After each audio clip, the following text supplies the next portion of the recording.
começando mais um programa Dica Animal. E o programa de hoje é sequência do programa que você assistiu anteriormente da evolução humana. Então agora você vai assistir a parte 2, o finalzinho, a cereja do bolo do nosso programa anterior, Evolução Humana. Agora a gente vem com a parte 2, a parte final, trazendo para os dias de hoje. Então fica ligadinho e não perca.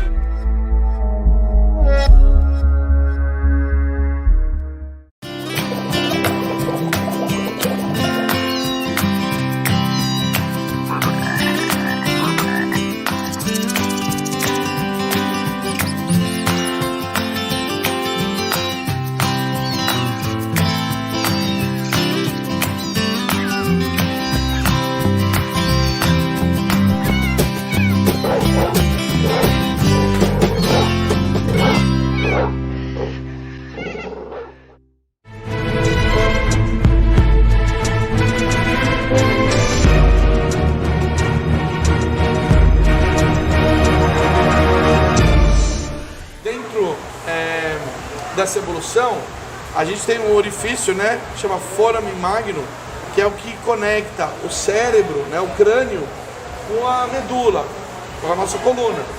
E é a partir da posição dele que a gente consegue saber se o animal é bípede ou não. E aí aqui a gente já está quase na divisão dessa linha, né, onde se mantém os macacos. Na verdade, essa linha se separou lá atrás. Lá atrás. Lá no Sahelanthropus. Foi quando começaram os estudos. Isso, na verdade, o Sahelanthropus, ele pode ser ou não o elo perdido. Que a gente sempre fala, o elo perdido, que é o ancestral comum entre macacos e hominíneos. A gente ainda não sabe ao certo. Pode ser que seja ele? Pode ser.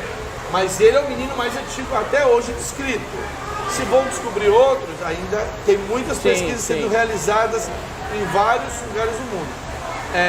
Uma coisa que vale a pena falar também, essa exposição tem um cunho científico muito grande, que a gente teve a parceria no Laboratório de Estudos Evolutivos da USP.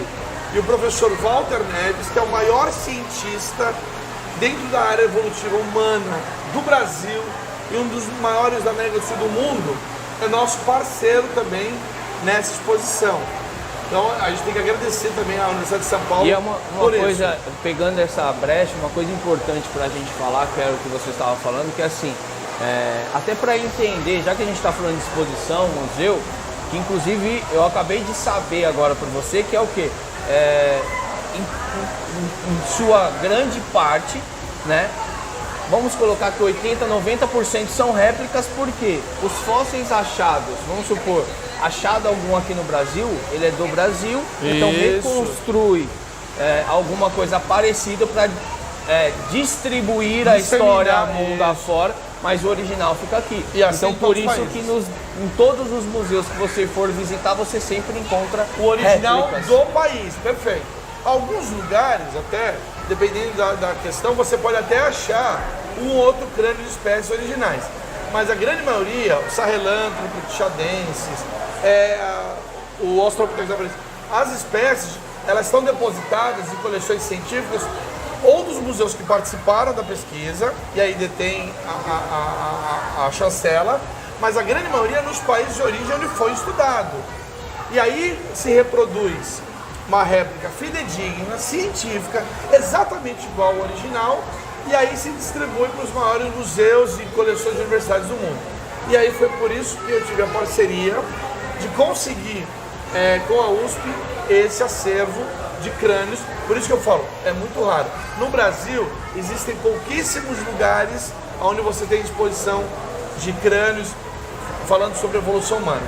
Mas aqui na nossa exposição ainda nós temos originalmente ainda artefatos arqueológicos e fósseis da megafauna, que eu já vou falar o que é. Show de bola. Aqui uma curiosidade incrível. Se eu te mostrar um crânio aqui, o que você fala? É uma criança ou um adulto? Uma criança. Uma criança, claro.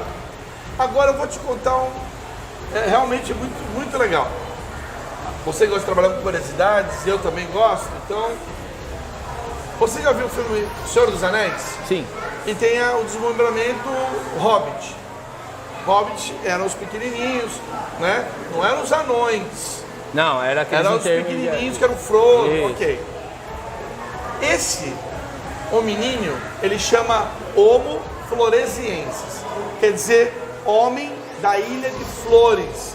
Ilha de Flores fica na Indonésia e se acharam, se prospectaram e se achou um homininho pequenininho. Esse crânio é de um adulto. Ele chegava a 1,10 m, adulto. Eles eram adultos em miniatura. Homo floresiensis é uma espécie muito interessante, porque você imagina, a gente, até o corpo, a estatura está, literalmente, eram espécies menores, mas vai crescendo. As maiores, sem dúvida, é o Homo sapiens e o Neandertal. Mas o Homo floresiensis, uma espécie, chegava a 1 m, 1,10 m, adulto. Olha o crânio. Quando você vê o crânio, você fala de uma criança. Essa, na verdade, é de uma espécie adulta. E só uma E aí a gente apelidou curiosidade, ele de Hobbit. porque assim, mas pelo tamanho, como saber, só pra gente deixar aqui, se eu estiver falando besteira, você me confirma, mas esse estudo de idade, dessas coisas, é feito pela carga dentária, não é isso? A arcada dentária é uma das maiores ferramentas que nós temos para realmente falar de idade. Não só a arcada dentária, também até mesmo os ossos do crânio. Para estudar a espécie, tendo o crânio, Você sabe tudo. você sabe tudo, exatamente. A gente acha o osso, uma falange. Vamos tentar desenvolver modelos para esse osso, musculatura.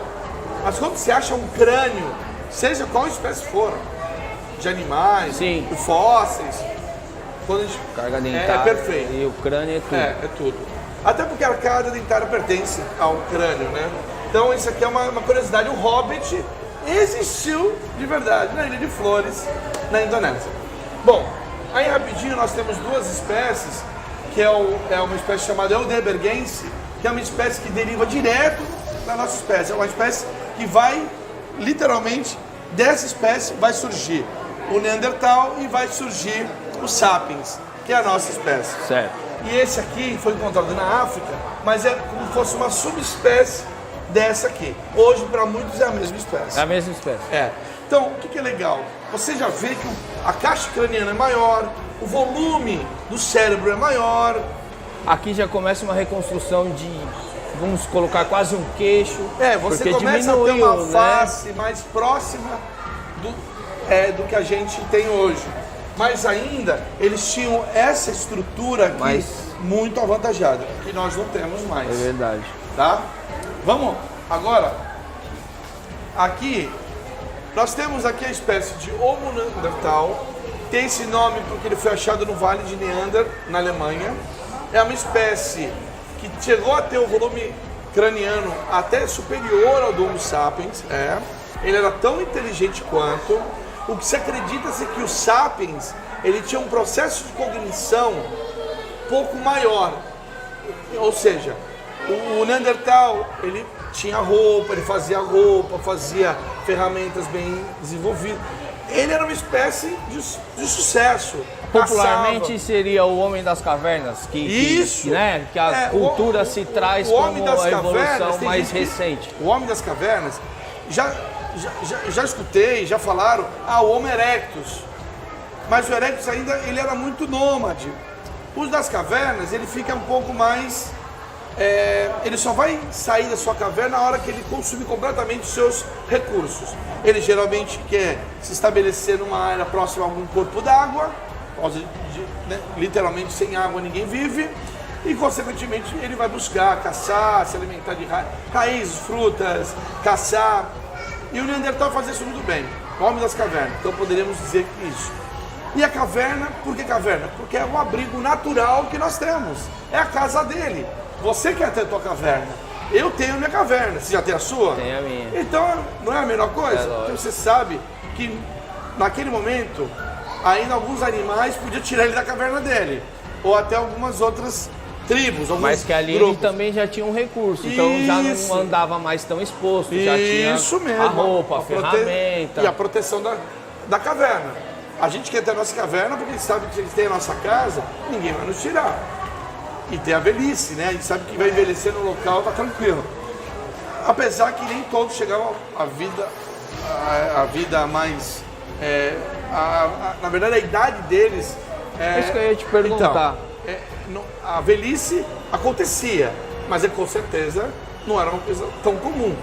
Porque eles se acidentavam muito, tinha às vezes doenças, né? Mas sim, eles chegavam à vida Dentro senil. dos estudos, igual, você me deu um ali que você me colocou a idade que era 16 anos. O Turkana Boy. Em média do que se foi encontrado, do que se tem da história, qual era a média de idade? É isso, cara, eu posso falar que é muito relativo. É muito relativo. É muito relativo porque assim, você tem espécies 20, 30 anos, outras jovens. Tem o Australopithecus africanos que nós temos a reprodução, né? A réplica do fóssil do crânio que acharam na África do Sul, a criança de tal, é um crânio pequenininho, então era de um recém-nascido. Então assim, na verdade a gente tem várias idades. Várias idades. Agora, com certeza, a vida senil chegar na fase adulta não é tão fácil, mas chegava. Ficar mais velho era uma tarefa mais difícil, mas também chegava. Tudo depende do ambiente onde eles estavam vivendo. Uma coisa interessante é que os Neandertais, eles estão na Europa, dominando a Europa. E o Homo sapiens, ele vai para lá e literalmente, com embates, a gente sabe que o Neandertal acabou sendo extinto por nossa causa. O Homo sapiens, ele acaba extinguindo os Neandertais. Mas olha que interessante, se sabe que homens neandertais copulavam com fêmeas sapiens. Tanto que nós temos no nosso DNA, quando foi feito aquele projeto de genoma, viram que tem alguns grupos étnicos que tem DNA neandertal. Então, na verdade, somos um quê de Neandertal. Tem alguns grupos. E aí foi nisso daí que os homens sapiens começaram a extinguir? Na verdade eles extinguiram mais por questões de território. De território, tá. Agora, as duas espécies foram também uma das responsáveis pelo desaparecimento do que a gente chama de megafauna. Eu já vou te explicar o que é a megafauna. Mas só para terminar essa questão, olha que interessante. A gente tem uma espécie de Homo sapiens, que é chamado Cro-Magnon, foi descoberto na França. E aí nós já temos dois crânios de Homo sapiens sapiens. Uma seria do homem de Lagoa Santa, que são dos povos de Lagoa Santa, onde foi encontrada a Luzia, que nós já vamos ver rapidinho. E aqui nós temos um crânio maia. Tanto os maias quanto os astecas, eles tinham assim, culturalmente era muito interessante. Quando a criança nasce, os ossos do crânio são tudo muito molinhos. Isso. Tá? Eles não estão ainda fusionados, eles não estão prontos. Tanto que é perigoso qualquer queda de uma criança. O que eles faziam?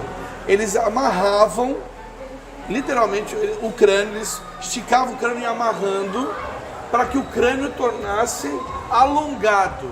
Isso culturalmente eles faziam. Aí vem a questão, para que e por quê? Diz que só os filhos da realeza faziam, outros dizem que todo mundo fazia, mas para quê? Por quê? Vai ter um ganho de inteligência? Não, eles faziam para adorar os deuses. Quais deuses eram esses? Ponto de interrogação. Eles falam de ciência não do que a gente pode falar, eram os deuses astronômicos. Não, a gente fala de ciência. Culturalmente eles faziam isso. Está aqui a prova de um crânio, olha que interessante, alongado. Tá? Bom, daqui eu quero te trazer para a reconstrução da Luzia. A Luzia, ela é icônica no Brasil por quê? É o fóssil mais antigo do Brasil, de um hominídeo. Tem cerca de 12, 13 mil anos. Aí todo mundo me pergunta, puxa, mas eles viveram aonde? A Luzia, ela foi encontrada na região de Lagoa Santa, em Minas Gerais. E o que é interessante, aqui é uma reprodução dela, né, como ela seria. E aí a gente tem a ferramenta que ela produzia. Aí você fala, pô, mas o Homo sabe que vai fazer ferramenta? Vai ser muito bem, vai ser perfeito. No caso dela, foi achado algumas ferramentas muito rudimentares. Parecem os cortadores, só para cortar raiz ou picotar fruta. Por quê? Foi feito algumas análises de alguns esqueletos que foram achados, alguns enterramentos. Lá nas cavernas em Lagoa Santa, acharam vários indivíduos. E aí foi visto, isso foi uma pesquisa que eu li, que fiquei sabendo a partir de alguns pesquisadores como o Dr. Pedro Tótora, que é um amigo meu e que veio trazer muitas informações, o próprio Dr. Walter Neves. Foi visto através dos dentes, olha aí os dentes, que eles tinham muitas cáries. Puxa, cárie, aí eu sempre brigo com as crianças, mas não tinha chocolate, não tinha chiclete, não tinha bala, não tinha... Poxa! Mas eu falei, qual alimento que tem muito açúcar e que mesmo sendo saudável, você se alimentar, você tem que escovar os dentes? Frutas. Acabou. E eu nem te falei isso antes, hein? Não. Ah, tá vendo? As frutas, frutose, tem muito açúcar. E esse açúcar, ele produz cárie.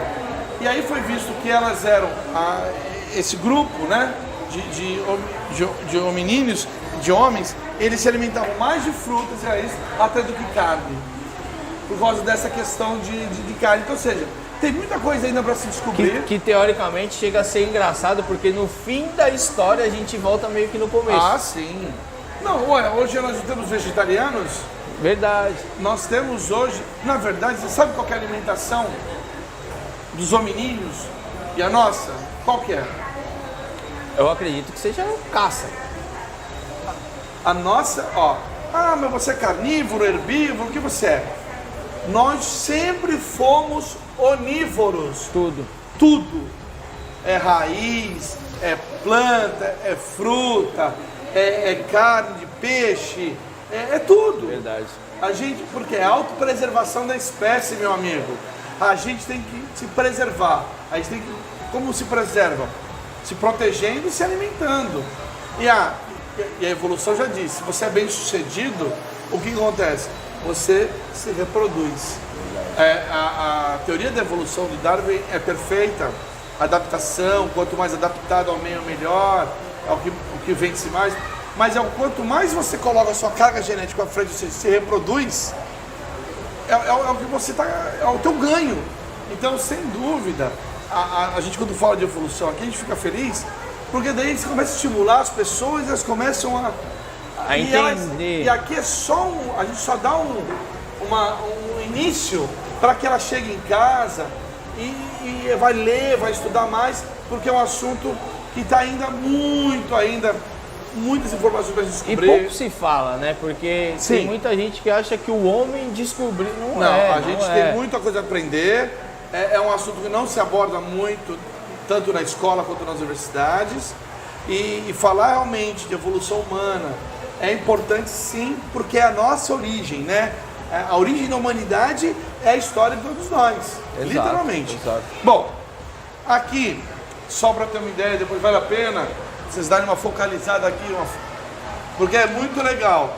Aqui nós temos ferramentas de vários hominíneos, de vários lugares do Brasil e principalmente do mundo, principalmente da África.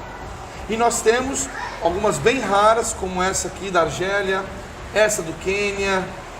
Então, e aí você vê alguns cortadores, raspadores, pontas de lança, pontas de flecha. Então aqui nós temos vários tipos de ferramentas que exatamente auxiliavam. E aqui também não deixa de ser uma evolução, né, Paulo? Porque algumas elas são raspadas, depois já começa a ganhar um formato. Não há dúvida. Há uma evolução, inclusive a gente fala aqui nos banners, há uma evolução dessas indústrias de ferramenta. Ou do vaiense, que seriam as mais antigas, assim, aqueoloense, depois monsteriense. Então, assim, nós temos algumas, mas há uma evolução, sim, na questão do corte e até na questão da utilização delas. E aqui são todos originais. Todos originais. Todos originais, que, na verdade, intercâmbio com algumas instituições científicas, alguns pesquisadores acabam deixando, porque, como eu falei, essa exposição é uma das exposições, é uma das temáticas que o Museu Joias da Natureza, que ficou mais de 15 anos aberto na cidade de São Vicente, 2 anos na cidade do Guarujá, e nós estamos com bastante vontade de reabrir esse ano de 2020 ou 2021 aqui em Santos, em parceria com a Prefeitura de Santos, com a Secretaria do Meio Ambiente. Estamos nessa batalha aí para ver se a gente consegue reabrir o museu, que tem várias áreas, inclusive uma área muito grande de paleontologia, porque aqui nós estamos falando de arqueologia, de paleoantropologia. Agora a gente vai dar um parênteses e falar de paleontologia. Paleontologia por quê? Porque a gente vai falar exatamente de animais que viveram na pré-história, ou seja, há milhões de anos atrás, e que hoje estão extintos. Aqui nós temos fósseis, todos originais do que a gente chama de megafauna. Megafauna foi um grupo de animais, já está dizendo mega, gigantes, que viveram no Pleistoceno, 1,8 milhões de anos, até 10 mil anos atrás. Já dizia Raul Seixas, eu nasci há 10 mil anos atrás. Por quê? Porque foi o final, literalmente, do período onde a megafauna se extinguiu. Quais animais nós temos na megafauna?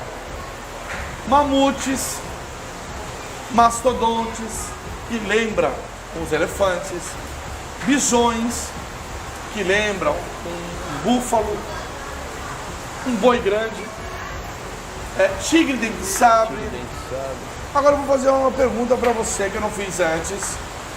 E aí eu quero todo mundo testemunha aqui, hein? Sério. Qual animal que você acha, que você imagina, que você tem conhecimento, que nesse momento da história do planeta foi o maior animal que andou, estamos falando de animais terrestres, não animais aquáticos, tira as baleias desse caminho. Quais animais terrestres, qual foi o maior animal que caminhou na Terra nesse momento? Eu chutaria o elefante. No caso, o elefante desse momento era o mamute ou o mastodonte? Isso. Interessante isso. Quase não. Praticamente 99,9% todo mundo fala, e aí até usa o desenho Era do Gelo como comparação. Sim, mamute e mastodonte, mamute, foram os maiores animais que andaram no planeta. Só que aí, você não fica triste, tá? Não. Todo mundo acha que foi o mamute, mas não foi. Não foi. Mamute, sem dúvida, e o mastodonte foram animais fortes, grandes, importantíssimos, né? Porque, inclusive, serviram de caça muito para o Homo neandertal e para o Homo sapiens, onde eles comiam, o pelo fazia roupa, os ossos faziam ferramentas, enfim, utilizavam o animal inteiro.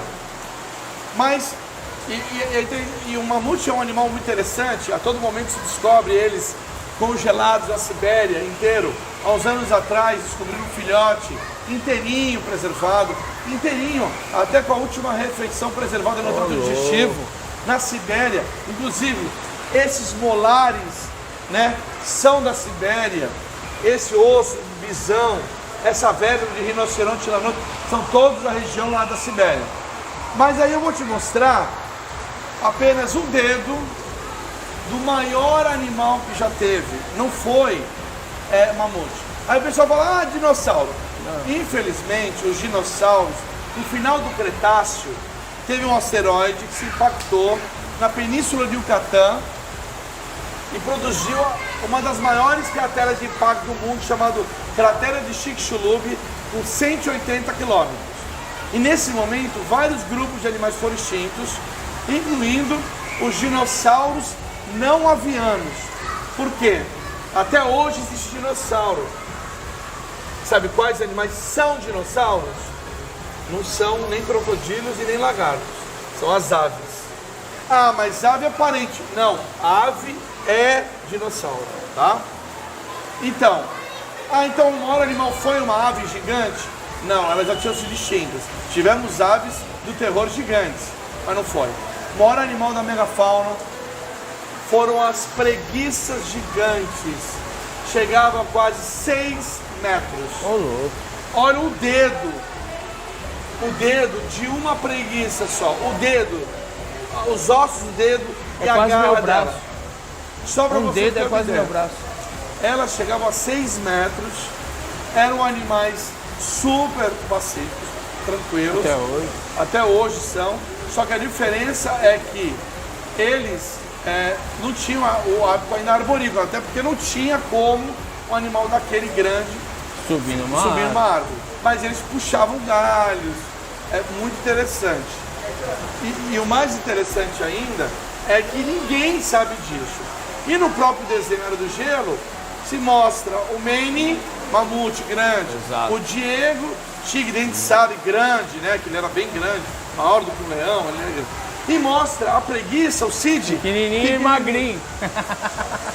Aí tem umas brincadeiras, tem aquela teoria da conspiração. Por que disso? A megafauna do norte e do sul, elas se conectaram, porque há 5 milhões de anos do Plioceno ocorreu a formação do Istmo do Panamá, conectando todas as Américas. Então, alguns animais daqui desceram e alguns animais daqui subiram. Então, a origem das preguiças é da América do Sul, enquanto os mamutes são da América do Norte e Ásia. O tigre dente de sabre também é na América do Norte. Ah, mas temos dente de sabre no Brasil? Temos, é uma outra espécie, mas temos. Os Smilodon fatalis do norte e os Smilodon populator aqui do sul. Mas de qualquer maneira, as preguiças são de origem da América do Sul. Quando fizeram o filme, botaram ela pequenininha. Não que não houvesse preguiças menores. Sim, mas a maior... Poderia até no desenho botar uma grandona. Até para resgatar Para resgatar um pouco e mostrar, pô, Manny, tu não é o maiorzão. E para finalizar, pelo menos eu acho que é importante eu te mostrar. Esse é o crânio do bonobo.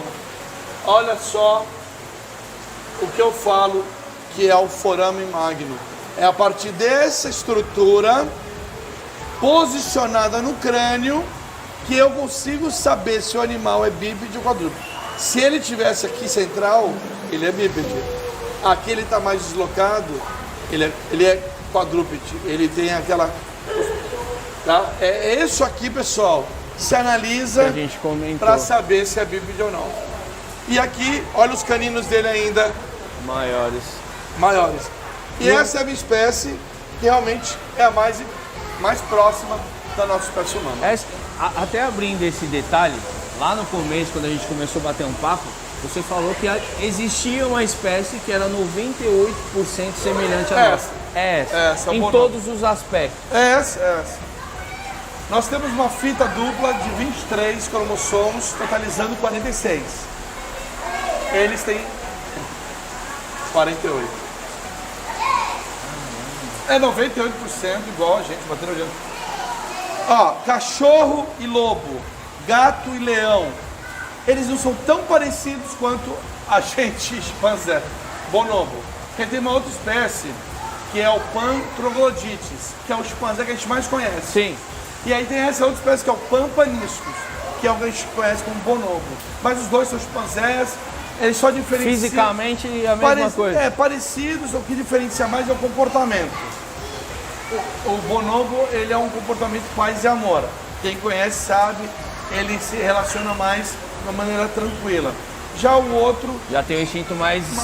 de territorialista, de buscar fêmea, alimentação. Mas por isso com a gente em relação ao comportamento. Agora ele é paz e amor 100% e é uma espécie muito interessante e importante, porque geneticamente é muito parecido com a gente. Mas a nossa espécie humana ela é capaz dos atos mais lindos, mais incríveis. E nessa exposição a gente fala isso. É uma exposição que combate ao preconceito, ao racismo, a qualquer tipo de preconceito mesmo, porque eu acho que a ignorância é o mal da humanidade.